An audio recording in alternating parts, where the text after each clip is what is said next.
జీవితంలో మొట్టమొదలు నేను స్వతంత్ర పోరాట చరిత్ర చదివేటప్పుడు అబ్బా నేను అప్పుడు లేకపోతేనే ఏ భగత్ సింగ్ లాగానో ఏ చంద్రశేఖర్ ఆజాద్ లాగానో అప్పుడు అమరునై ఉంటే ఎంత బాగుంటుండే అని భావించేది.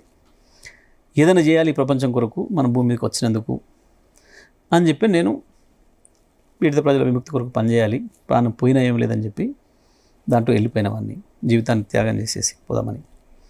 సరే దురదృష్టం ఆరోగ్యం సహకరించకపోవడం, తప్పని పరిస్థితులలో వెనక్కి రావాల్సి వచ్చింది. వచ్చిన తర్వాత లాయర్గా చేస్తూ కొంత ఎక్కడో అసంతృప్తి, ఏదో చేయాల్సి ఉండే ఏదో చేయలేకపోతున్నాం ఎక్కడో అన్న భావన ఉండే. కరెక్ట్గా కేసీఆర్ గారు తెలంగాణ కొరకు ఇప్పుడైతే పార్టీ పెట్టిండో, ఓహో నాకు ఇప్పుడు ఒక లైఫ్ అంబిషన్ దొరికింది, చలో మాతృభూమి కొరకు పనిచేసే అవకాశం, మనకు జన్మనిచ్చిన నేల తల్లికి మనం సర్వీస్ చేసే అవకాశం మళ్ళీ దొరికింది అని చెప్పి వచ్చిన ఫుల్ టైం పనిచేసిన దాంట్లో. ఇక నాకు వేరే ఏమీ లేదు, జీవితం ఉద్యమం తప్ప అనే పద్ధతుల్లో. వాస్తవానికి నాకు ఎమ్మెల్యే కావాలని లేకుండే. కేసీఆర్ మరీ చెప్పి లేదు నీలాంటి వాళ్ళు ఉంటేనే ఉపయోగం ప్రజలకి, ఉండి తీరాలి, కేవలం పదవుల కొరకు పదవుల మీద ఆశ వచ్చి ఉండేటోళ్ళు కాకుండా మీలాంటి వాళ్ళు ఉంటే మీరు కేర్ టేకర్ లాగా ఉంటారు, ప్రొటెక్షన్ ఉంటుంది, మీరు ఉండాలి తప్పకుండా అని చెప్పి తను పోటీ చేయాలి అని చెప్పి చెప్పారు. తను పోటీ చేయాలని చెప్పినప్పుడు సహజంగా ఎవరైనా యాంగ్జైటీ ఫీల్ అవుతారు, ఆశీర్వాదం తీసుకుని ప్రయత్నం చేస్తారు, దండం పెట్టి చేస్తారు. నేను మొదటిసారి చెప్పినప్పుడు చాలా మౌనంగా నిలబడ్డా. ఒక 2 నిమిషాల తర్వాత తనే అన్నారు, నువ్వేం ఆలోచిస్తున్నావు నాకు తెలుసు, నాకెందుకు ఎమ్మెల్యే, నేను ఎక్కడైతే అనుకుంటున్నావు కదా, నేను ఫస్ట్ ఎమ్మెల్యే అయ్యే రోజు నాడు నేను ఇక్కడ చాలా చిన్నున్నే, ఏమి కాదు అట్లే నడుస్తుంటుంది ముందు పోతుంది, నువ్వు ప్రిపేర్ అవ్వంగా అని. సరే గమ్మత్తుగా ఎలక్షన్స్ అవుతున్నాయి. నాకు లాస్ట్ బట్ 1 డే నా దగ్గర చివరి మీటింగు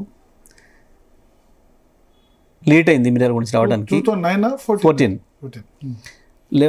లేట్ అయింది, బాగా ఆలస్యమైంది. ఇక 9 నిమిషాలు మిగిలింది నా దగ్గర టైం 10 o'clock కావడానికి. సరే ఈ లోపల నేనే మాట్లాడేసి బాగా జ్వరంలో ఉన్నారు, పడుకొని వచ్చారు కారులో, హెలికాప్టర్ని వదిలేసి అక్కడ మిర్యాలు వచ్చి ఇప్పుడు దాకా జగదీష్ ఏం చెప్పిండో అవన్నీ చేస్తా, ఎందుకంటే నేను అప్పటికి చెప్పేసిన అన్న నేను ఉపన్యాసం మొత్తం ఇచ్చేస్తున్నాం, మీరు చెప్పాల్సింది. నేను మాట్లాడింది ఎండాస్ చేస్తూ మీరు జగదీష్ని ఇక్కడ ఎమ్మెల్యే గెలిపిస్తే ఇక్కడనే ఉన్నాడు, నేను మంత్రిని చేస్తాను అని చెప్పొచ్చారు. నాకు చెప్పలే, అంతకుముందు పబ్లిక్లో చెప్పేసేసిన టక్మని, అంతే చెప్పిన ప్రకారం చేసారు. నిజంగా కూడా నాకు పెద్ద బాధ్యత, అది పెద్ద బార్డెన్. ఎంత అంటే నేను మోయలేనంత, ఎందుకంటే నేను అంతకుముందు పొలిటీషియన్ కాదు, నాకు దాని మీద భ్రమలు లేవు, కళలు లేవు, నాకు ఎక్స్పీరియన్స్ లేదు, అంతకుముందు వేరే చేసింది కూడా లేదు. సడన్గా ఎమ్మెల్యే మంత్రి, ఎమ్మెల్యే కంటే మంత్రిగానే ముందు ప్రమాణ స్వీకారం చేసిన. వాస్తవానికి అందుకే నేను శాఖ మార్చుకున్నాం, నాకు విద్యాశాఖ ఇచ్చారు మొదలు.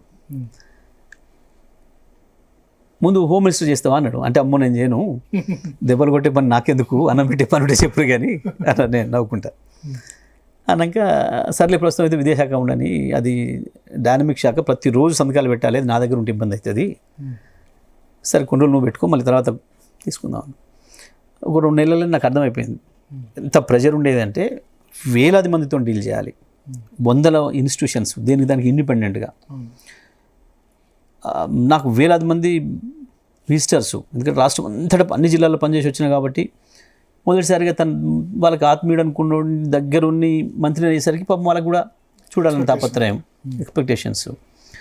రోజు 2 గంటలు కూడా నిద్రపోయేది కాదు, అంత ఒత్తిడి ఉండే. నేను పోయి చెప్పిన అన్న నేను చచ్చిపెట్టేట్టున్నా దీంతో, నాతో కావట్లేదు, నాకు మళ్ళీ జిల్లాలో పొలిటికల్ వర్క్ ఎక్కువ ఉంది, జిల్లాలో 6 కాన్స్టిట్యున్సీలు ప్రతిపక్ష నాయకులు ఉన్నారు కాబట్టి నేను పోవాలి అడిగి డెవలప్మెంట్కి, నాకు ఆ వర్క్ ఎక్కువ ఉంది, ప్లస్ పొలిటికల్ వర్క్ ఎక్కువ ఉంది. టవరింగ్ పర్సనాలిటీలు అంతా ముఖ్యమంత్రులను ప్రకటించిన వాళ్ళంతా ఇక్కడ ఉన్నారు, వీళ్ళని ఓడగొట్టాలి నేను రేపు ఎలక్షన్కి. కాబట్టి నాకు ఏ మంత్రి లేకుండా, మీరు ఢిల్లీలో ఎట్లున్నారు 10 శాఖ లేకుండా, మంత్రి పోర్ట్ఫోలియో లేకుండా ఇచ్చిన చాలు, నాకు అంత తక్కువ పని ఉండే శాఖ కావాలి నాకు, నా పని అది, ఇది కాదు నేను చెప్పిన.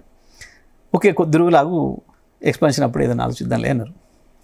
సరే నేను ఈ విద్యా సదస్సుకు లండన్ పోయినా, లండన్ నుంచి వెళ్ళి సదస్సు అయిపోయింది, స్కాట్లాండ్ పోదామని బై రోడ్ పోతున్నాం, మధ్యలో ఆగినాం, మంచు పర్వతాలు వస్తే ఆడ ఆగి నిలబడడం, ఫోన్ చేసి సార్ ఫోన్ వచ్చింది, జగదీష్లో మరి శాఖ మారుదాం అనుకుంటే కదా, శ్రీహరి గారిని తీసుకుంటున్నా దీంట్లోకి.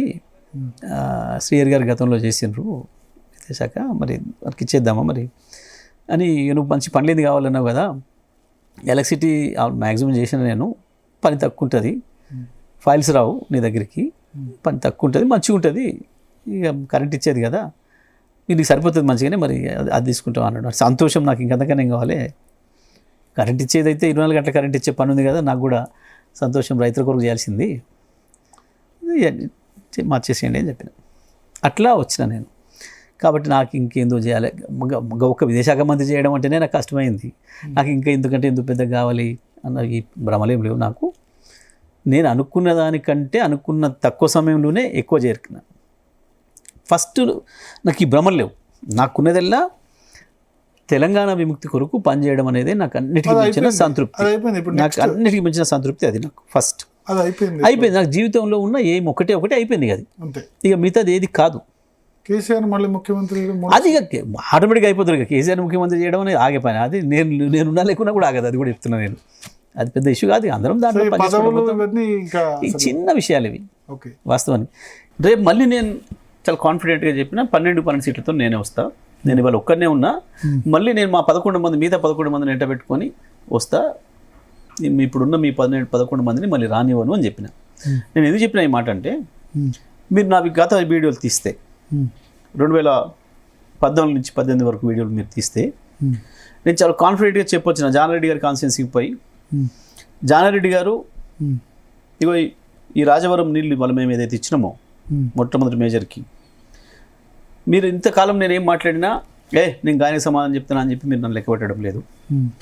రేపు ఇగో ఈ రాజవరం పొలాలు అడిగితే మిమ్మల్ని ఇక్కడ పోయిన ఈ నీళ్ళు ఎత్తు వచ్చినాయి ఇవాళ మా పొలాలకి, కేసీఆర్ వచ్చినాక జగదీశ్వరుడు వచ్చినాక అడుగుతాయి, ఇగో ఇక్కడ మొదలవుతుంది మీకు, మిమ్మల్ని మళ్ళీ ఆ శాసనసభకు రానివ్వను అని చెప్పొచ్చు నాకు. అన్నీ చెప్పినట్టు చేసిన. నల్లగొండ పోయి చెప్పొచ్చిన వెంకటరెడ్డికి, వెంకటరెడ్డి నువ్వు మళ్ళీ శాసనసభలో అడుగుపెట్టవు అని చెప్పొచ్చిన. అట్లా అందరిని ఓడగొట్టిన. ఉత్తమ్ను బై ఎలక్షన్లలో ఓడగొట్టిన, ఉత్తమ్ డైరెక్ట్ ఓడగొట్టలేదు. రాజగోపాల్ ఇట్లనే ఎక్కువ వేలిండు, చెప్పిన స్పష్టంగా. నా చేతిలో మైక్ గుంజుకొని, మంత్రిగా ఉన్న నేను, నా చేతిలో మైక్ గుంజుకొని ఆయన మాట్లాడి బిహేవ్ చేసినప్పుడు చెప్పిన స్పష్టంగా, నువ్వు మళ్ళీ శాసనసభకు రావు అని. అయితే మా దృష్టివశాత్తు ఏంటంటే రాజీనామా చేసేసి ఉప ఎన్నికలు తెచ్చాడు, అప్పుడే ఒకటి మళ్ళీ వచ్చాడు. ఇప్పుడు 18లో నేను 23 అనుకుంటే ఆయన వెంటనే అవకాశం ఇచ్చాడు, 21 మళ్ళీ చేసిన. అంటే నేను కాన్ఫిడెంట్గా చెప్పిన, ఇక్కడ కూడా నేను వాళ్ళ కోతలు వచ్చి మాట్లాడలే ఎప్పుడు కూడా. నేనేదో ఉత్తనే పోయి మీడియా మిత్రులకు ఆనందం కలిగించే కొరకు మాట్లాడలే. ఒక సందర్భం ముఖ్యమంత్రి 20 నెలల్లోనే ఎట్లా చెప్పగలుగుతారు, ఇంకా 3.5 సంవత్సరాల టర్మ్ ఉంది. నేను అక్కడికి వస్తున్నాను. నేను ఒక సందర్భం ముఖ్యమంత్రి వచ్చి మాట్లాడిన సందర్భంలోనే మాత్రమే నేను రియాక్ట్ అవుతూ మాట్లాడి చెప్పిన మాట. నేను కాన్ఫిడెంట్గానే చెప్పినాను. నేను చెప్తాను, ఎందుకు చెప్తున్నా అంటే, నల్గొండ జిల్లా పూర్తి వ్యవసాయ ఆధారిత జిల్లా. వ్యవసాయమే మాకు ప్రధానమైన వృత్తి, ఆదాయ మార్గం. మేము కేసీఆర్ గారు ఏదైతే వ్యవసాయ రంగానికి అద్భుతమైన భూతం ఇచ్చిండో, 24 గంటల కరెంటుతోనే ఎక్కువ లాభపడింది మా జిల్లానే. ఎందుకంటే ప్రపంచంలో 5 లక్షల మోటార్లు, బోర్ మోటార్లు కలిగి ఉన్న ఏకైక జిల్లా మన నల్గొండ జిల్లా. నల్గొండ జిల్లా హైయెస్ట్ భూమి కల్టివేషన్ చేసే జిల్లా మా జిల్లా. కరీంనగర్ కంటే ఎక్కువ ఉన్నాయా? ఎక్కువ. ఉమ్మడి నల్గొండ ఫస్ట్. ఇంకొక దుర్మార్గమైన పీడ కాంగ్రెస్ పార్టీ తీసుకొచ్చి పెట్టిపోయిన ఫ్లోరిన్ను ఎదుర్కొని, ఫ్లోరిన్తో అతి ఎక్కువ నష్టమైన జిల్లా కూడా మా జిల్లా. కేసీఆర్ గారు ముఖ్యమంత్రి అయిన తర్వాత పెట్టిన ప్రత్యేక శ్రద్ధతోని వ్యవసాయ రంగం పైన, మంచినీటి రంగం పైన తీసుకున్న శ్రద్ధతోని, మిషన్ భగీరథ వల్ల కావచ్చు, మిషన్ కాకతీయ వల్ల కావచ్చు, అత్యంత ఎక్కువ చెరువులున్న జిల్లా కూడా మా జిల్లానే. కాకతీయులు వరంగల్ వెళ్ళిన, వరంగల్ కేంద్రంగా అక్కడ ఎక్కువ అడవి ఉండడం వల్ల కావచ్చు, ఇతర కారణాల చేత హైయెస్ట్ చెరువులు ఉన్న జిల్లా కూడా ఉమ్మడి నల్గొండ జిల్లానే. మిషన్ కాకతీయతో లాభపడ్డది మేమే. మూసి మీద చేసిన కత్వల్లి రిపేర్ చేయడం ద్వారా లాభపడ్డది మేమే. హైయెస్ట్ భూమిని వినియోగంలో తీసుకొచ్చినాం. వ్యవసాయాన్ని ఒక అద్భుతమైన పండగలాగా చేసినాం. ఫ్లోరిన్ ఎరాడికేట్ చేసినాం. జిల్లాను గత 50 సంవత్సరాల కాలంలో వాళ్ళు చేయలేని అభివృద్ధిని అద్భుతంగా చేసి చూపించినాం. అతి తక్కువ వ్యవసాయ ఉత్పత్తి ఉన్న జిల్లా.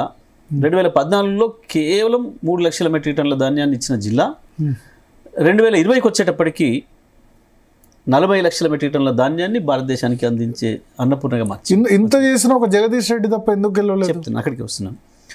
ఈ రకంగా వ్యవసాయ రంగాన్ని ఒక అద్భుతమైన పద్ధతుల్లో తీర్చిదిద్దినాం. అదేవిధంగా జిల్లాను 3 జిల్లాలు చేసినాం, 3 మెడికల్ కళాశాలలు తెచ్చినాం, అద్భుతమైన యాదాద్రి పవర్ ప్లాంట్ నిర్మాణం చేసినాం, గ్రీన్ ఇండస్ట్రియల్ పార్క్ ఏర్పాటు చేసినాం చౌటుప్పల్ ప్రాంతంలో.